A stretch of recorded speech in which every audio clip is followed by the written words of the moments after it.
லோக்சபா தேர்தலில் வெற்றி பெற்றுள்ள அதிமுக எம்பிக்கள் கூட்டம் ஞாயிறன்று போயஸ் தோட்டத்தில் உள்ள முதல்வர் ஜெயலலிதாவின் இல்லத்தில் நடக்கிறது.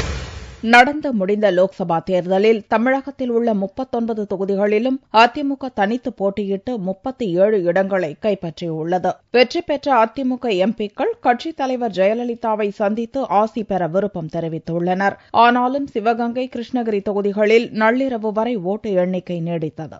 இதனால் வெற்றி பெற்ற அதிமுக எம்பிக்கள் அதற்கான சான்றிதழ்களை பெறுவதில் தாமதம் ஏற்பட்டது.